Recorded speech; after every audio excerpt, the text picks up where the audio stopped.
وہ اپنا ایک کمرے یوٹیوب چینل قائم کر لیا، نیم حکیم خطرے جان، نیم ملا خطرے ایمان والا، اور للکارے کر دے گا، وہ کر دے گا، یہ معاملے اور بگاڑتے ہیں اور اسلام کو نقصان پہنچاتے ہیں. کہ جب کسی مجلس میں تم گئے اور کتاب و سنت کا اسلام کا استحضاء کیا جا رہا ہے اور تم وہاں منکر کو مٹا نہیں سکتے، مقابلہ نہیں کر سکتے، حق کو غالب نہیں کر سکتے، تو اللہ نے فرمایا وہاں سے فوراً اٹھ کر کے چلے جاؤ. اگر تم اٹھ کر کے نہ گئے، وہاں بیٹھے رہ گئے، تو جو انکار کرنے والا اسی میں شمار تمہارا بھی ہو جائے. اللہ اکبر.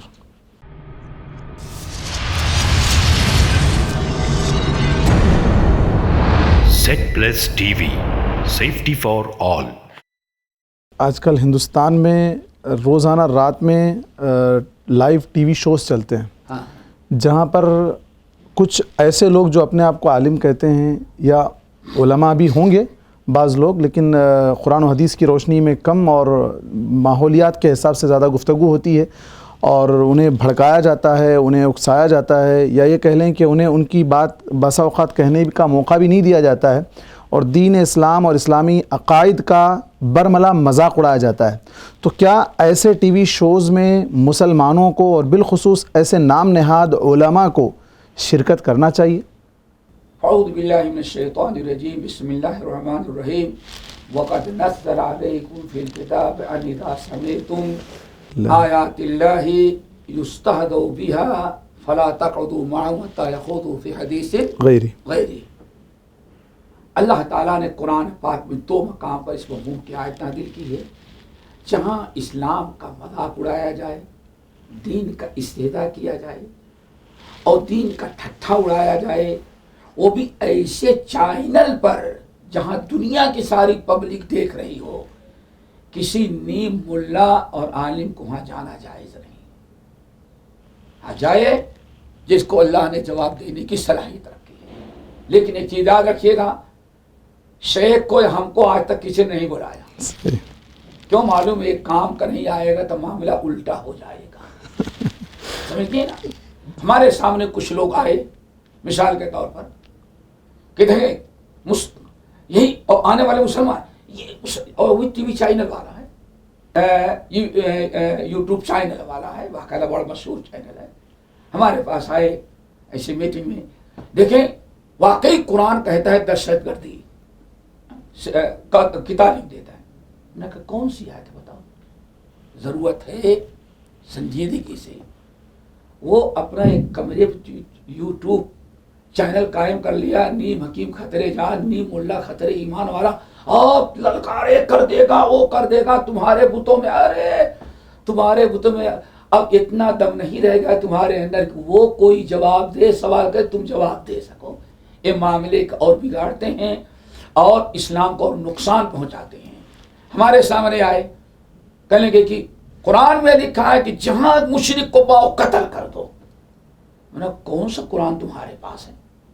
لاؤ لاؤ قرآن لاؤ بھائی، ہم بھی مانتے ہیں. مجھے معلوم ہے قرآن کے اندر کیا ہے. قرآن لایا گیا. میں نے کہا کہاں ہے؟ کہا یہ دیکھ. میں نے پہلے پڑھو تو پورا معاملہ یہ ہے کہ تم اس کو جو قتل کرتے ہیں میدان جنگ میں، جو تمہارے اوپر زیادتی کر رہے ہیں، جو تمہاری جان اور مال لوٹ رہے ہیں، ایسے لوگ اگر تمہیں میدان میں کہیں مل جائے تو تم بھی نہ چھوڑو. میں نے کہا اب ذرا بتائیں دنیا میں کون سا مذہب ایسا ہے جو بدلہ لینے سے منع کر رہا ہو؟ یہاں یہ ہے کہ ان سے لڑو جو تم سے لڑتے ہیں، اور قرآن کیا کہتا ہے؟ جو تم سے نہیں لڑتے ان کو چھیڑو بھی نہیں. معاملہ ہے علم کا. اگر آپ کے پاس علم نہیں، بصیرت نہیں ہے، حکمت نہیں ہے، جواب نہیں دے سکتے، تو ایسی محفل میں جا کر کے اسلام کو بدنام نہ کریں اور آپ اپنی شکست کھا کر کے نہ آئیں، بلکہ غلط میسج چلا گیا. کیوں؟ ہم سے مسجد تک خطبہ دے سکتے ہیں، ایک مسجد تک کہتے، لیکن تم نے غلط وہاں ترجمانی اسلام کی اور شکست کھا گئے. پوری میڈیا نے دیکھ لیا کہ واقعی اسلام میں قرآن نے حکم دیا کہ جہاں ہندو کو پاؤ مشرک کو قتل کر دو. اللہ اکبر. تو یہ ایسے موقع پر ان کو جانا اور اسلام کی دفاع کے لیے کھڑا کرنا بہت مشکل ہے. وَقَدْ نَزَّلَ عَلَيْكُمْ فِي الْكِتَابِ، اللہ نے کتاب میں تمہارے لیے نازل کر دیا ہے، یہ حکم موجود ہے 2 مقام پر کہ جب کسی مجلس میں تم گئے اور کتاب و سنت کا اسلام کا استحضاء کیا جا رہا ہے اور تم وہاں منکر کو مٹا نہیں سکتے، مقابلہ نہیں کر سکتے، حق کو غالب نہیں کر سکتے، تو اللہ نے فرمایا وہاں سے فوراً اٹھ کر کے چلے جاؤ. اگر تم اٹھ کر کے نہ گئے، وہاں بیٹھے رہ گئے، تو جو انکار کرنے والا اسی میں شمار تمہارا بھی ہو جائے. اللہ اکبر. 2 مقام پر قرآن کے اندر ہے. بالکل. تو اس لیے دیکھو ایک بات آپ لوگوں کو ہم بتائیں، یہ اسلام کی دفاع کرنا ایک علماء کا کام ہوتا ہے، راسخین فی علم کا کام ہوتا ہے، اور جس کے اندر صلاحیت ہو. ایک چھوٹی سی مثال دیں، بڑی ہیں. ابو بکر، عمر، عثمان و علی عشر مبشرہ کوئی معمولی لوگ نہیں ہیں، لیکن کہا جاتا ہے کل فن رجال، ہر ہر آدمی کا ایک میدان ہوتا ہے. ایک دن نبی صلی اللہ علیہ وسلم اشعار پڑھنے لگے، کسی جاہلیت کا بڑا بابا لفظ تھا، پڑھنے لگے اور غلطی ہو گئی، دوبارہ پڑھا پھر غلطی ہو گئی. ابو بکر صدیق ہنس پڑے، یا رسول اللہ اب اس سے ذرا کوشش نہ کرے. کیوں؟ وما علمناہ الشعر، اللہ نے آپ کو شاعر نہیں بنایا. اللہ.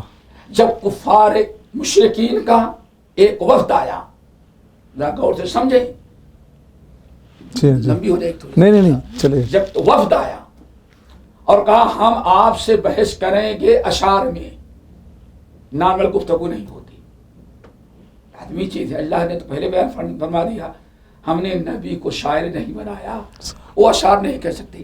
اور یہ ان کا مدعا تھا کہ ہم عربی اشعار پڑھیں گے، اشعار میں سوال کریں گے، محمد شکست کھا جائیں گے، ہماری فتح ہو جائے گی.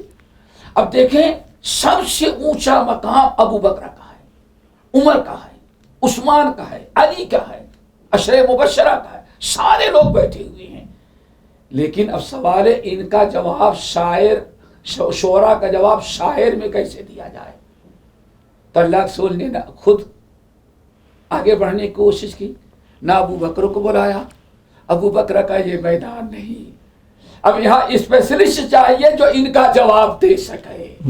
ایسا نہیں اٹھا چلا گیا، دن بھر چائے اور پان کھاتا پیتا رہے ٹہلتے ہوئے، اور شام میں چلا گیا بیٹھ کے ہم مناظرہ کریں گے، مقابلہ کریں گے، اور وہاں سے منہ دبا کر کے واپس آ گئے اسلام کو ذلیل و خوار کر کے.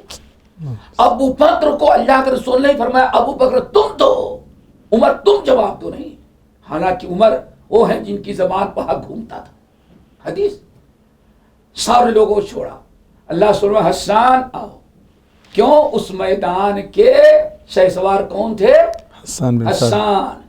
اللہ کے رسول میدان میں اترے، نہ ابو بکر کو اتارا، نہ عمر کو اتارا تو کس کو؟ حسان بن ثابت. حسان آؤ تم میدان. عجیب انی یا حسان، حسان یہ ہم سے مقابلہ کر رہے، میری جانب سے تم ان کو جواب دو. جواب دینے کے لیے کھڑے ہو گئے. ادھر ایک حسان ہے، ادھر 50 شاعر بیٹھے ہوئے ہیں. 50 کا مقابلہ، سینکڑوں کو مقابلہ ایک مرد مومن کیسے کرے؟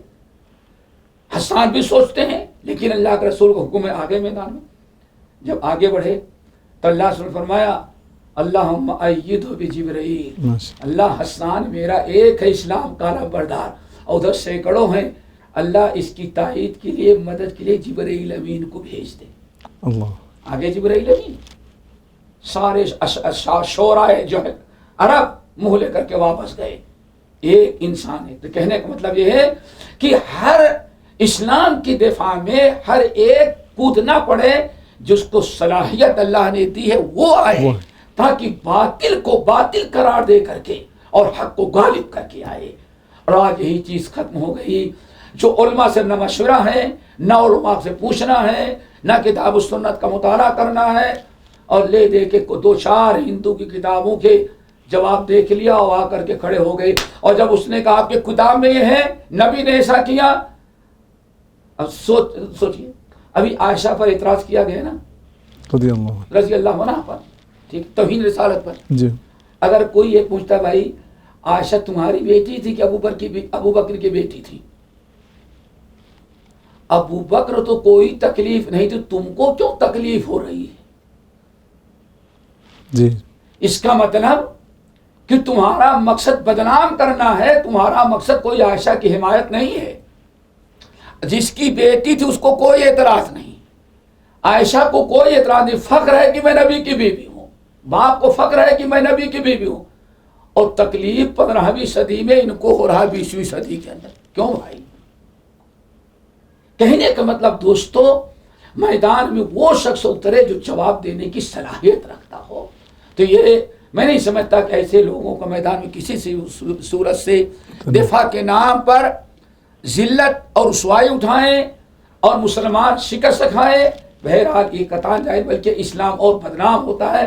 جس کو کسی نے کہا نیم حکیم خطرے جان، نیم ملا خطرے ایمان. اللہ ہم سب کو ملک توفیق نصیب فرمائے. اقول قولی ھذا واستغفر اللہ من کل ذنب واتوب الیہ.